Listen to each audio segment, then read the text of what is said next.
Vous écoutez Les Dessous de la littérature, le podcast d'anecdotes littéraires. Je m'appelle Anna, je suis autrice et lectrice passionnée depuis toujours. J'ai créé ce podcast parce que les mots convoquent le réel et participent à le modeler, parce que la littérature est le héros de la société, parce que la beauté mérite d'être célébrée.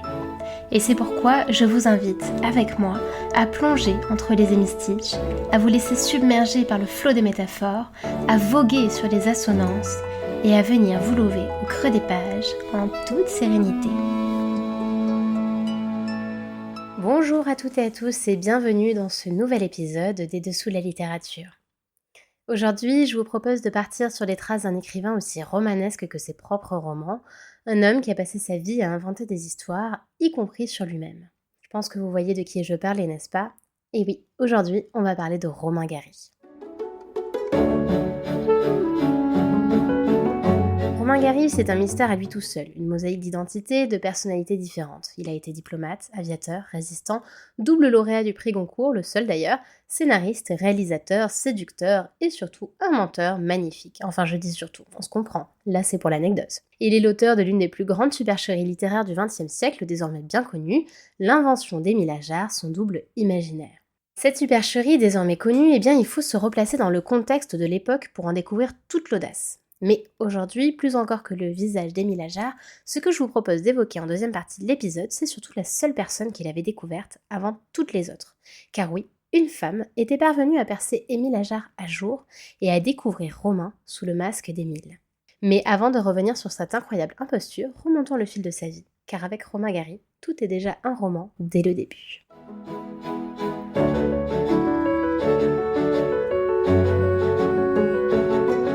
Romain Gary naît en 1914 sous le nom de Roman Kashiu à Vilnius en Lituanie, alors partie de l'Empire russe. Il grandit dans une atmosphère où tout vacille. Sa mère, Mina, d'origine juive, rêve pour lui d'un destin glorieux. Acteur, écrivain, diplomate, peu importe tant qu'il devient un grand homme. Et pour cela, elle est prête à tous les sacrifices. Ils émigrent en France dans les années 20. Roman devient Romain et Kashiu devient Gary, qui signifie brûle en russe. Il adopte la langue française avec un appétit vorace. La figure de la mère, omniprésente et lumineuse, sera le fil rouge de toute sa vie. Elle est le cœur battant de son autobiographie La promesse de l'aube, parue en 1960, où il raconte avec tendresse et humour cette enfance sous le poids d'une promesse, celle de ne jamais la décevoir. Pendant la Seconde Guerre mondiale, Gary rejoint la France libre, devient aviateur dans les forces françaises libres et obtient plusieurs décorations pour ses faits d'armes. Héros de guerre, écrivain en devenir, le mythe commence à prendre forme. Après la guerre, sa carrière littéraire décolle. En 1956, il reçoit le prix Goncourt pour Les Racines du ciel, un roman engagé contre la chasse aux éléphants en Afrique. Il devient diplomate, il sillonne le monde, notamment à Los Angeles, où il fréquente les cercles hollywoodiens. Il épouse même une star à l'époque, l'actrice américaine Jane Seberg. Mais derrière ce tourbillon de succès, Gary cache une immense mélancolie. Le goût de la mise en scène, du déguisement est déjà là. L'homme est insaisissable, fuyant, toujours un peu ailleurs. Et c'est ce goût pour le travestissement littéraire qui va bientôt le pousser à orchestrer le plus grand canular de l'histoire littéraire française.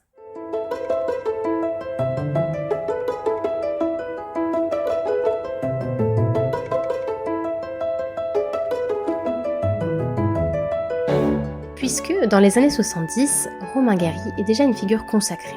Mais bon, il sent qu'il est devenu pour la critique un écrivain officiel, rangé, attendu. Et lui, il veut casser cette image, il veut retrouver une jeunesse littéraire, un élan nouveau. Alors, quoi de plus beau que de s'inventer un autre lui-même ? Ce sera Émile Ajar, un pseudonyme d'abord, puis un vrai personnage.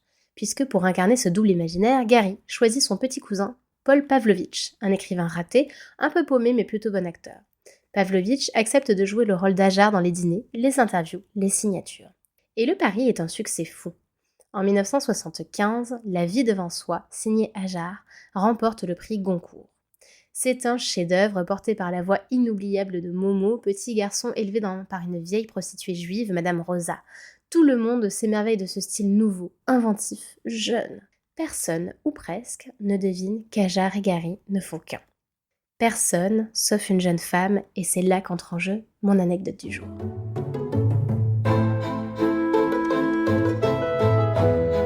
Nous sommes en 1977. Une journaliste du nom de Laure Boulet de la Meurthe, qui travaille pour Paris Match, obtient un entretien avec Romain Gary pour parler de son nouveau roman, Clair de femme. Mais Laure n'est pas seulement là pour les questions de politesse et puis pour aborder ce dernier roman. Elle a une intuition. Elle a lu La promesse de l'aube, ce chef-d'œuvre autobiographique dans lequel Gary parle notamment de son blouson d'aviateur, comme de sa carapace, de sa protection. Et voilà que dans Gros câlin, publié sous le nom d'Ajar pourtant, elle retrouve exactement la même image au chevet de la mère du narrateur. Deux écrivains, deux livres différents, mais une même obsession stylistique et puis cette même image de la carapace et de la protection derrière un blouson. Ça ne peut pas être un hasard. Alors, Laure Boulet de la Meurthe fait ce que personne n'avait encore osé, elle le confronte directement. Pendant leur interview, évidemment, elle parle de Clair de femme, mais elle lui parle également de ses soupçons du fait qu'elle est convaincue qu'Émile Ajar est en fait Romain Gary. Gary est élégant, il écoute, mais surtout il esquive et il nie avec un sourire en coin. Par contre, au moment de se quitter à la fin de l'interview, il lui glisse ces mots un peu étranges, relativement vagues. « Tu verras, je te laisserai quelque chose après ma mort. » Et 3 ans plus tard, en 1980, Romain Gary met fin à ses jours. Mais il laisse derrière lui un manuscrit, publié après sa mort, Vie et mort d'Émile Ajar. C'est un testament littéraire dans lequel il avoue tout. Il y raconte tout, la supercherie, le jeu, le plaisir d'avoir trompé tout le monde, même les plus fins lecteurs. Mais il parle aussi de Laure, il lui fait un clin d'œil posthume et il lui montre qu'il savait et qu'il s'était amusé. Le secret est enfin dévoilé et avec une ultime pirouette, Gary termine son texte par ces mots restés célèbres « Je me suis bien amusé, au revoir et merci ».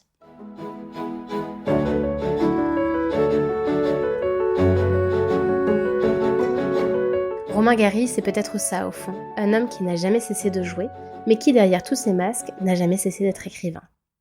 Gary était multiple, il le disait lui-même, je n'ai pas eu une vie, j'en ai eu plusieurs. Il voulait échapper aux étiquettes, à l'enfermement, il se sentait pris entre le héros de guerre, l'écrivain officiel, le mari de star, l'ambassadeur.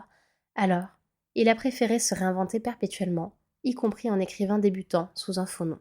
Peut-être que c'était aussi un immense cri de solitude, puisque derrière la farce, il y avait un homme hanté par l'échec, le vieillissement, la perte, la mort de ses proches. Et toute sa vie, il a ainsi voulu conjurer la fatalité par le jeu, par le masque et par le roman.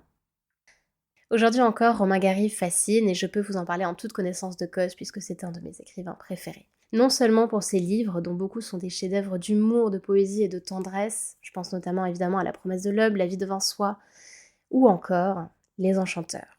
Mais surtout pour cette liberté folle qu'il s'est offerte, celle d'être plusieurs personnes à la fois et ainsi d'échapper aux cases. Dans un monde littéraire qui est souvent codifié, formaté, il reste cette silhouette un peu mélancolique, un peu farceuse, qui nous rappelle que la vie est un immense roman dont on est notre propre protagoniste, pour peu qu'on ose en écrire plusieurs versions. Merci beaucoup d'avoir écouté cet épisode des Dessous de la littérature. Si vous avez aimé, n'hésitez pas à vous abonner et à partager le podcast.